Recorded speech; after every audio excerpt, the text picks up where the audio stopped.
o que é a lombalgia, se é uma doença, se é um sintomas. Então, a lombalgia, primeiro vamos um pouco definir essa etimologia da palavra. O que é lombalgia? Lombalgia nada mais é do que um quadro sintomatológico, ou seja, lombo vem de coluna lombar e algia vem de dor, dor na coluna lombar. É o que eu imaginei. Então, muitos pacientes, às vezes, nos procuram, vêm com aquele diagnóstico, aquela quadro clínico médico, e chega, pô, doutor, tô com a lombalgia cirúrgica, e criam aquela crença que, pô, vai me deixar sem andar, ou vou precisar de cirurgia.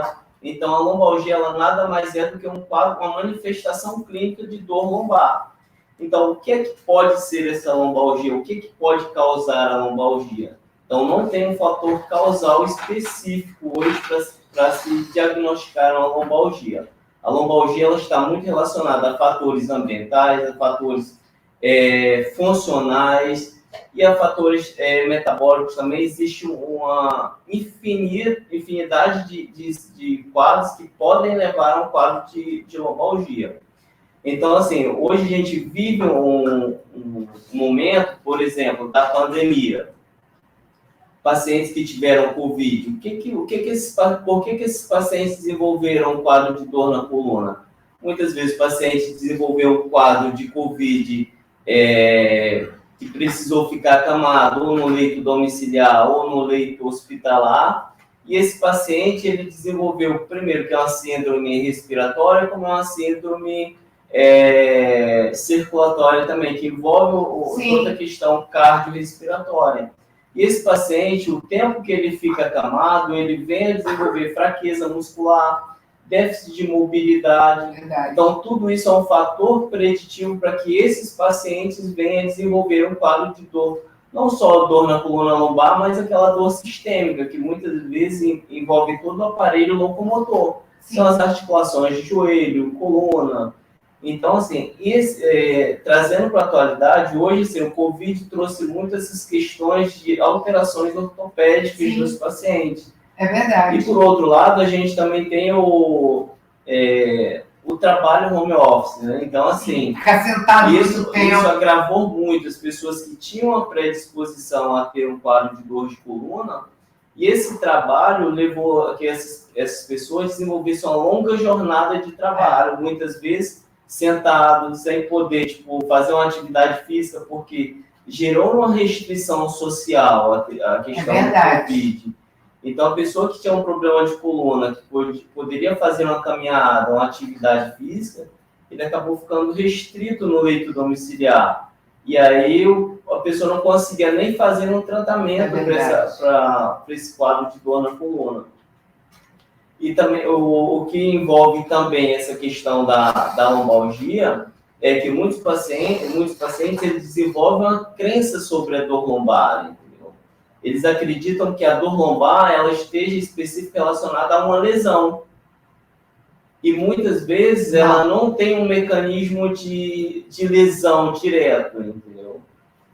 Num quadro, por exemplo, a gente tem 2 tipos de dor de coluna, a dor aguda e a dor crônica. A dor aguda, os pacientes eles vão conseguir identificar o mecanismo que levou aquela dor no paciente. Por exemplo, o cara vai sair do carro, vai pegar uma bolsa na parte de trás do carro, o movimento de girar, ele trava a coluna. Você não vai acreditar. Sabe o que aconteceu comigo? Fui jogar ping-pong, rapaz, veio aquela dor de estátua, que eu paralisei na mesma hora. A dor desce pela perna. Nesse caso, quando tem uma dor irradiada, que é a dor associada a uma parestesia, que é a dor associada à dormência, a gente associa já um quadro diagnóstico de lombociatalgia. Por quê? Porque tem comprometimento do nervo ciático. Caramba! E aí é aquela dor aguda que você consegue identificar o que causou aquela dor. Isso é uma característica de dor aguda. A dor crônica é aquela dor que ela já vem persistindo há muito tempo. E quando o paciente chega para você e fala que está com a dor na coluna, ele não consegue te relatar como começou a dor e qual foi o mecanismo que causou aquela dor. Ele vai especificar, eu sinto uma dor nas costas. mas ele não consegue te relatar como que começou aquela dor. Entendi. Então, o quadro de dor crônica. E a dor crônica, ela pode ter vários fatores que envolvem aquela dor. Muitas vezes não é um processo inflamatório no local que está causando aquela dor. Entendeu? Às vezes é uma alteração mecânica da vértebra. E aí você me fala, como que trata isso? Às vezes eu tomo remédio, não passa, às vezes eu faço um alongamento, piora. Existe um protocolo para se tratar a dor. Hoje a fisioterapia ela tem diversas ferramentas com cunho científico para a gente tomar uma melhor decisão no tratamento dos pacientes. Entendi. Por exemplo, paciente que desenvolve uma dor, que é uma dor crônica, a gente tem um sistema de classificação que a gente coloca, pede para o paciente responder um questionário e dentro daquele questionário ele é direcionado para a melhor possibilidade de tratamento. Entendi. E aí a gente consegue ter uma assertividade melhor no tratamento desses pacientes, entendeu? Eu me lembro que o meu foi L4, L5, S1, S2. Mas aí eu fiz um tratamento, não precisei operar. Assim, e aí você tocou num ponto que é muito importante. Essa semana eu estava vendo um artigo bem interessante sobre cirurgia. Muitas vezes os pacientes, quando nos procuram, já perguntam, pô, doutor, mas eu já tenho que fazer cirurgia? Hoje a gente tem uma gama de artigos aí que enfatizam muito a questão do tratamento conservador. Hoje o tratamento conservador ele tem mais resultado, a gente pode falar, resultado positivo em relação à qualidade de vida do paciente do que a cirurgia, entendeu? Entendi. Não é que a cirurgia não seja indicada, tem os casos específicos que são indicados cirurgia, entendeu? Por exemplo, a hérnia de disco. Nem toda hérnia de disco ela pode ter uma indicação cirúrgica, entendeu? Tem casos que com o tratamento conservador você consegue regredir o processo ou o quadro da hérnia de disco. Entendi. Então, existem protocolos que a gente consegue direcionar o paciente para que ele tenha uma melhor qualidade de vida. Com certeza. E aí, uma coisa que a gente sempre enfatiza para os pacientes é a seguinte questão. Eu estou com dor na coluna lombar, vou ficar sem fazer atividade física? Não. Se for um quadro muito agudo, você tem que procura assistência de um profissional, evita quadro de medicação. Às vezes o paciente está com a dor e ele tende a tomar aquele remedinho para dor, a dor não melhora. O que acontece? O corpo ele vai tendo resistência àqueles mecanismos de dor. Vai chegar a um estágio que aquela medicação que ele toma já não vai ter mais efeito. Então, o que a gente orienta os pacientes? Quando é uma dor muito aguda, a gente orienta, dependendo do histórico do paciente, se teve queda, tem histórico de câncer, a gente direciona o paciente.